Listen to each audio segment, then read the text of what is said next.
You have spent your entire life being told that your kindness is one of your best qualities, that your willingness to help, your patience, your ability to put other people's needs before your own are signs of a good person. And perhaps they are. But here is the question nobody has ever asked you directly. What has all of that niceness actually cost you?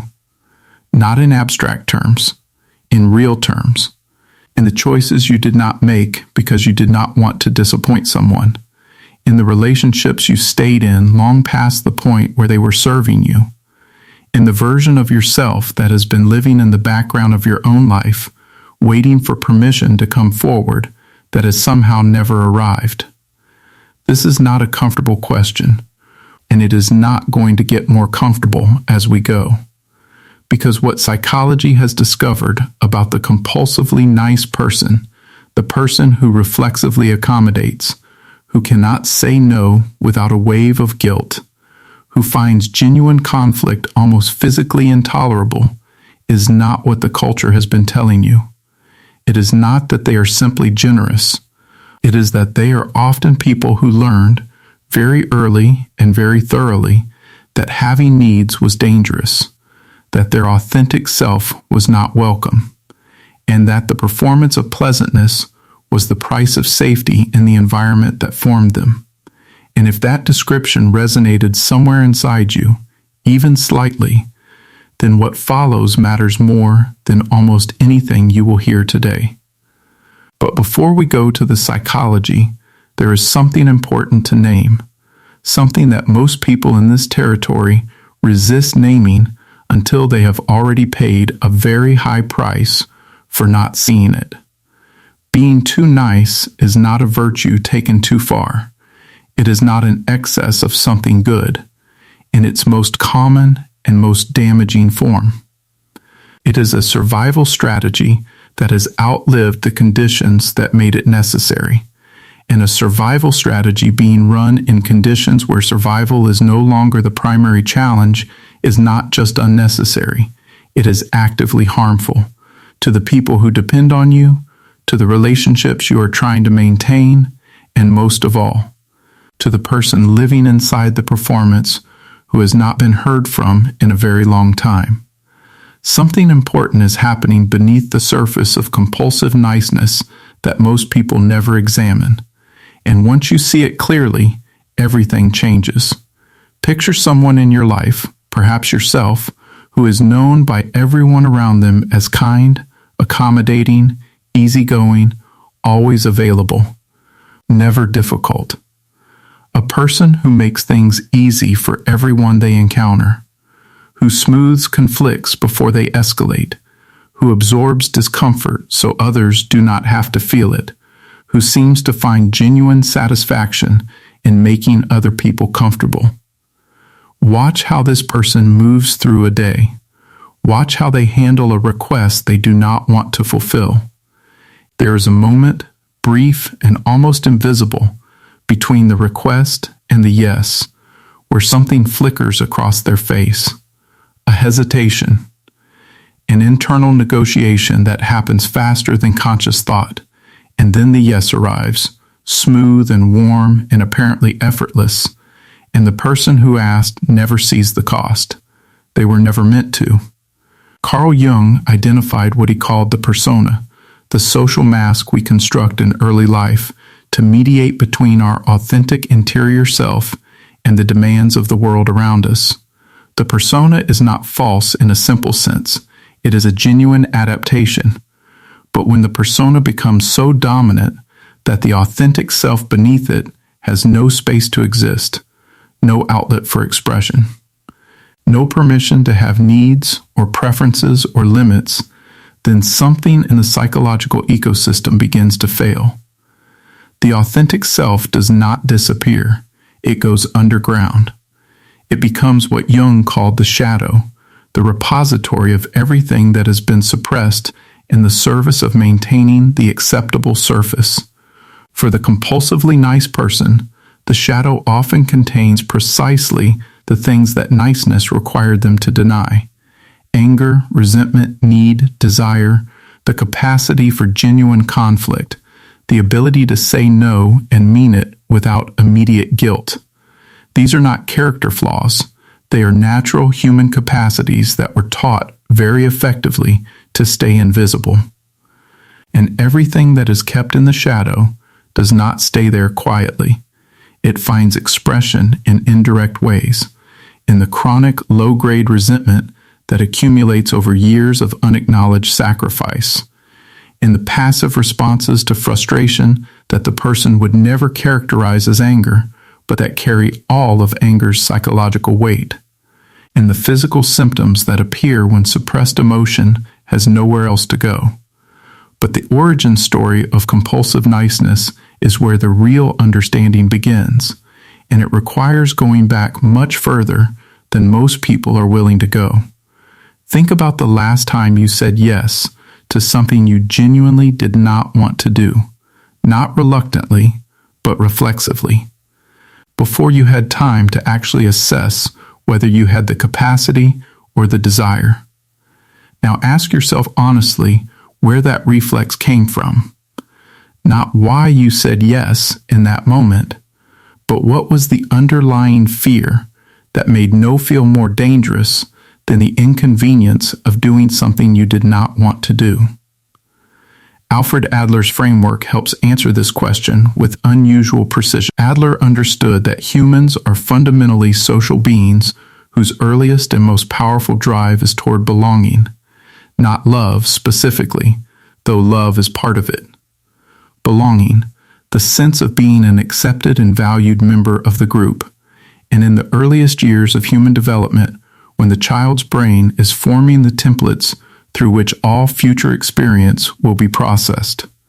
The family is the group, and whatever the child learns is required for acceptance within the family becomes the foundation of their understanding of what they must be in order to belong anywhere. For many people who grow up to be compulsively nice, the early learning was some version of this. That conflict was unsafe. That expressing needs created tension that felt threatening to the family system. That being easy, being accommodating, being the one who never caused problems was the most reliable pathway to love and safety. Some of these children had parents who were emotionally volatile and for whom the child's compliance was genuinely necessary for the maintenance of whatever stability the household had. Some had parents who were emotionally unavailable and for whom the child's niceness was the primary way of securing what limited warmth was available. Some simply grew up in systems where emotional needs were not considered legitimate currency and learned to devalue their own accordingly. None of this was a conscious choice. The child did not decide to become nice. The child learned to survive. And the learning was so thorough, so early, and so deeply embedded in the nervous system that by the time the child became an adult, the original conditions had been forgotten while the behavioral strategy persisted, operating on autopilot in situations that bore no resemblance to the ones that produced it. This is where the psychology becomes genuinely uncomfortable, not because it is difficult to understand, but because it requires something most people would rather avoid. The acknowledgement that the niceness they have been praised for their entire lives, the quality that has defined their identity and shaped their relationships, is at least in part a wound. A highly functional wound. A wound that has produced real kindness and real connection alongside the suppression and the cost, but a wound nonetheless. Something even more dangerous is happening inside the compulsively nice person that most conversations about this never reach, and it involves not just how they relate to others, but how they have been taught to relate to themselves.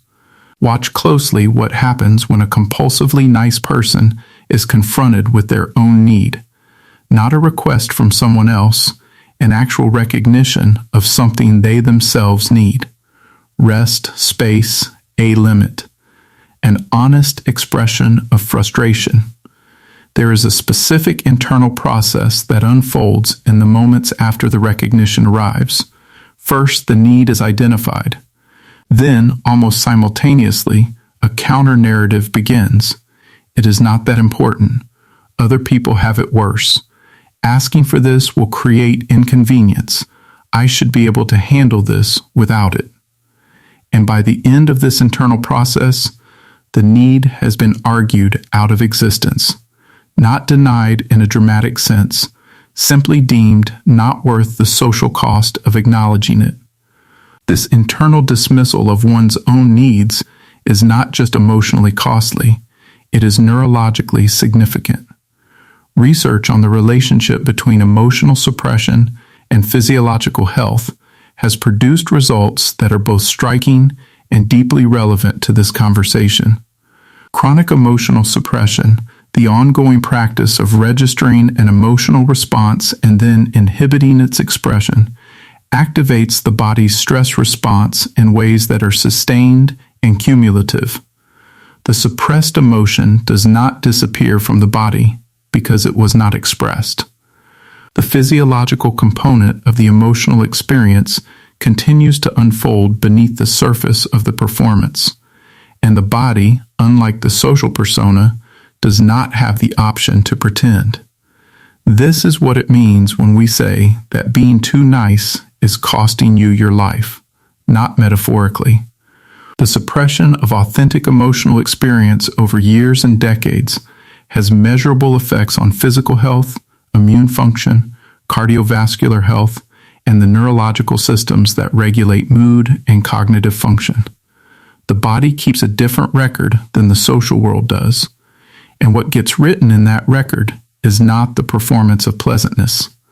It is the accumulated cost of the suppression required to maintain it.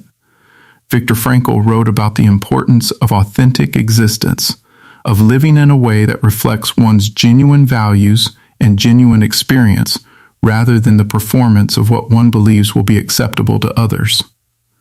He understood that meaning and therefore psychological health requires the courage to live honestly. For the compulsively nice person, this is not a minor philosophical point.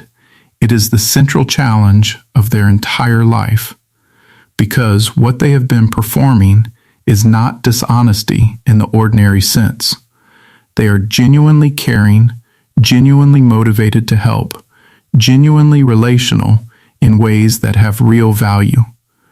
But beneath the genuine qualities, there is a layer of performance that has become so habitual that the person performing it has often lost track of where the genuine qualities end and the survival strategy begins. The next realization changes everything, and it is the one that most people in this territory resist most vigorously. The niceness that you have been praised for your entire life has also been serving other people's comfort at the expense of your own honesty. When you say yes and mean no, you are not being kind. You are being dishonest. When you absorb resentment in silence to avoid conflict, you are not being generous.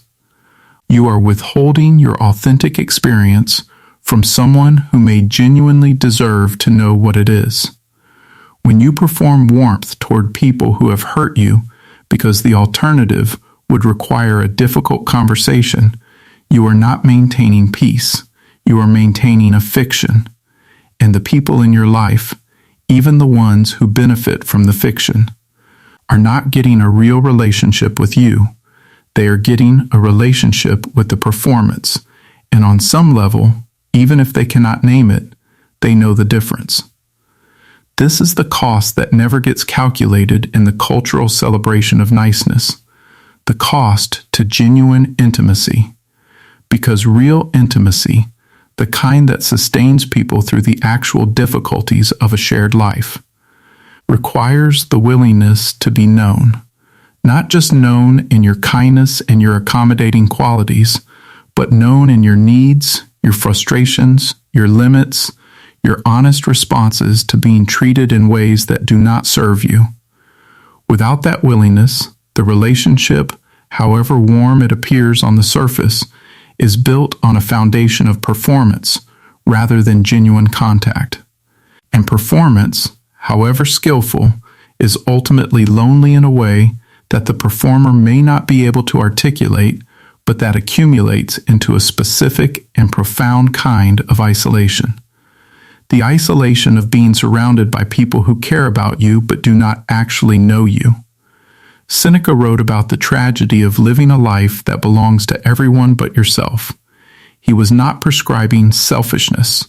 He was describing the gradual surrender of authentic existence that happens when we organize our entire lives around what other people need, expect, or demand from us. The person who cannot say no has given the architecture of their life to whoever happens to be asking. And the result, accumulated over years, is a life that has been shaped primarily by other people's preferences and needs, and only incidentally by one's own. It is a life that can feel, on the outside, full and relational and apparently meaningful, and that can feel, on the inside, like inhabiting someone else's story while your own waits, permanently deferred, for a moment that never arrives. Marcus Aurelius returned in the Meditations to the idea of acting in accordance with one's nature. For the nice person, this phrase requires honest examination, because there is a difference between genuine kindness, which arises from an authentic place of care and freely given generosity, and compulsive niceness, which arises from anxiety, from the fear of rejection, from the long-trained belief that your authentic preferences are not safe to express. Acting in accordance with your nature means the first, and many people who have been practicing the second for so long have lost reliable access to the first. They do not know in any given moment of generosity whether they are acting from genuine care or from the old terror of what happens when they do not. This is where the practical work begins, and it is not what most people expect. The work of becoming genuinely kind rather than compulsively nice does not begin with learning to say no. That is a symptom of the real work, not the work itself. The real work begins with the recovery of what might be called internal honesty, the practice of noticing in real time what you actually feel, what you actually want, what you actually need, before the suppression mechanism has a chance to run, not to express everything you notice, but to notice it first, to give your authentic interior experience the basic respect of acknowledgement before deciding what to do with it. This sounds elementary. For someone whose nervous system has been trained for decades to move from stimulus directly to accommodation without stopping to register their own response, it is one of the most demanding things they will ever attempt. Because the suppression is not conscious. It does not feel like a choice. It feels like there was no response to suppress. The work is teaching yourself to slow down enough to find the response that was always there, always being bypassed, always being set aside in the service of someone else's comfort. Epictetus taught that nothing outside yourself has the power to disturb you without your permission. For the compulsively nice person, this requires a particular kind of translation. The guilt that arrives when you consider saying no is not a signal that you are doing something wrong. It is the conditioned response of a nervous system that was trained to associate self-advocacy with danger. The guilt is real. The danger it is signaling is not. And learning to distinguish between those two things, to feel the guilt fully without treating it as authoritative, is the central neurological and psychological task of moving from compulsive niceness toward genuine integrity. The deepest layer of this is where the work becomes something more than behavioral. It becomes existential. Imagine, for a moment, a version of yourself that did not require approval in order to feel safe, A version that could disappoint someone without experiencing it as a threat to the relationship. A version that could say what they actually thought, want what they actually wanted, and feel what they actually felt, without a layer of management and suppression between the experience and the expression. What would that person's life look like? What choices would they have made differently? What relationships would be different? What aspects of their authentic character, carefully suppressed in the service of being liked, would have been allowed to develop? This is not a fantasized perfect self. This is the self that was always there, beneath the performance. The self that the performance was installed to protect, and that ended up being protected right out of existence in the daily life of the person doing the protecting. Jung believed that the path toward wholeness required the integration of exactly the things we have been most careful to hide.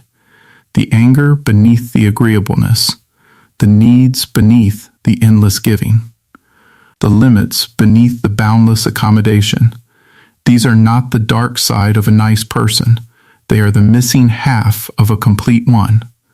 And their integration does not make a person less kind. It makes their kindness finally, genuinely real. Because here is the truth that the entire performance of niceness has been preventing you from discovering. You do not have to earn your place in the relationships that matter. Your value is not contingent on your usefulness. Your presence is not conditional on your compliance.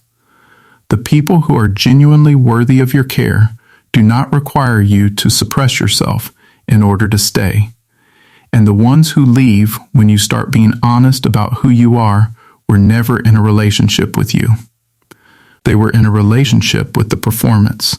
And losing the audience for a performance is not the same as losing a genuine connection. You have spent a long time being very good at taking care of everyone around you. The question that remains, the one that tends to echo long after it is first heard, is this: if the person you have been most carefully managing, most consistently accommodating, most thoroughly suppressing yourself to protect, is the person reading this right now, then who has been taking care of you? And if the honest answer to that question is no one, not even you, then perhaps the most genuinely kind thing you could do for yourself and for everyone who actually loves you is to finally begin. If this kind of psychological depth resonates with you, the kind that reaches beyond the surface and into the places where genuine change becomes possible, consider subscribing.